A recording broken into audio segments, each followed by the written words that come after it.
Good afternoon. 12টা বেজে গেছে। আমি আজকে নীলষষ্ঠী। কে কে তোমরা নীলষষ্ঠী করছো? সবাই বাঙালিরা, সবাই যাদের বাচ্চা কাচ্চা আছে সবাই করেন। সে ছেলে হোক মেয়ে হোক, নীলষষ্ঠীটা সবার জন্য, সবাই বাচ্চার মঙ্গল কামনা করা হয়। আমারও পুজো হয়ে গেছে আজকে। সকালবেলা একবার পুজো করে নিয়েছি, যদিও নীলের পুজো সন্ধ্যাবেলাতে করতে হয়। তো সারাদিন যেহেতু খুব একটা উপোস করে থাকতে পারি না এখন, আর অসুবিধা হয়, তাই করে নিয়েছি। সকালবেলা একবার ভালো করে নিয়েছি। আর চরণামৃত নিজে ঘরেই পুজো করেছি, ঘরের শিবলিঙ্গতেই জল দিয়েছি। আর কাছেই রাঢ়েশ্বর শিব মন্দির আছে, ভীষণ জাগ্রত আর ভীষণ দূর দূর থেকে মানুষজন আসে, কিন্তু এত ভিড় হয় আমি আর ওখানে গিয়ে মানে অনেকক্ষণ লাইন দিতে হবে, তো সেখানে আর যাওয়া হয় না।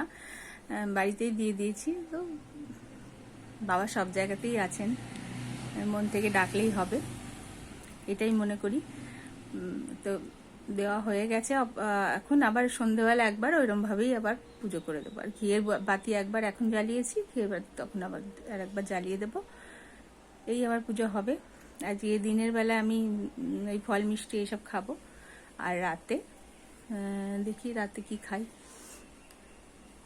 রাতে ভালো করে রান্না করব, মানে কি একটু লুচি আর ছোলার ডাল করব, এই ভেবে রেখেছি। তোমরা কে কি খাও, কিভাবে খাও? আমি একা হলে সাবুদানার খিচুড়ি করে খাই, আমার ওটা খুব ভালো লাগে। মানে খিচুড়ি মানে একেবারে খিচুড়ির মতো না, যেটা অবাঙালি স্টাইলে সাবুদানার খিচুড়ি হয়, সেইভাবে করি। ওটা আমার খেতে খুব ভালো লাগে। কিন্তু যেহেতু আমার বড় রয়েছে, ওর জন্য রান্না করতেই হবে, তাই নিরামিষ দুজনেই খেয়ে নেব একটু লুচি তরকারি করে রাত্রিরে। তো এই হচ্ছে আজকের রুটিন। তো সবাই খুব ভালো করে শিবের পুজো করো, সবার মঙ্গল হোক, স্বামী সন্তানের মঙ্গল হোক, পরিবারের মঙ্গল হোক, এই কামনা করে আজকে শেষ করছি।